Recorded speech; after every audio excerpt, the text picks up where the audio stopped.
மக்கள் அனைவருக்கும் இனிய புத்தாண்டு நல்வாழ்த்துக்கள்.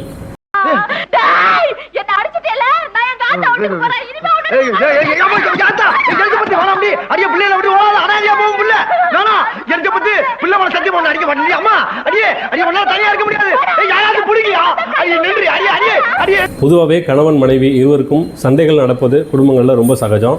இதில் மனைவி கணவருடன் சேர்ந்து வாழ மறுத்து டைவர்ஸும் கொடுக்காத பட்சத்தில் சட்டப்படி கணவர் சேர்ந்து வாழ விரும்பினால் என்ன செய்ய வேண்டும் என்பதை மட்டும் இந்த வீடியோவில் பார்க்க போகிறோம்.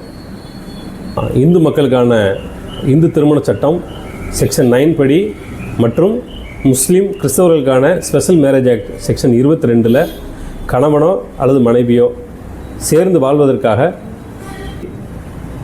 Restitution of conjugal rights petition file பண்ணலாம். என் மனைவியை என் கூட சேர்த்து வைங்க, அல்லது என் கணவன் வந்து கணவனை என் கூட சேர்த்து வைங்க அப்படிங்கிறத தாராளமாக பெட்டிஷனாக ஃபைல் பண்ணலாம்.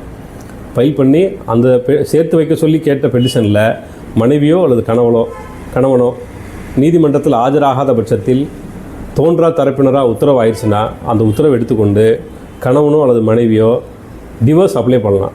டிவோர்ஸ் அப்ளை பண்ணும்போது அவங்க தோன்றா தரப்பினரான உத்தரவை எடுத்து அது ஒரு கிரவுண்டாக எடுத்து நான் ஏற்கனவே இந்த கோர்ட்டை வந்து என் மனைவியோடையோ அல்லது என் கணவனோடையோ சேர்த்து வைங்க அப்படின்னு சொல்லி நான் கேட்டிருந்தேன். அவங்க இந்த கோர்ட்டில் ஆஜராகவே இல்லை, அவங்களுக்கு என் கூட வாழ விருப்பம் இல்லை போல், அப்படி கருதி எனக்கு டிவோர்ஸ் கொடுங்க அப்படின்னு சொல்லி தாராளமாக இந்த 2 செக்ஷன்லேயும் ஃபைல் பண்ணலாம்.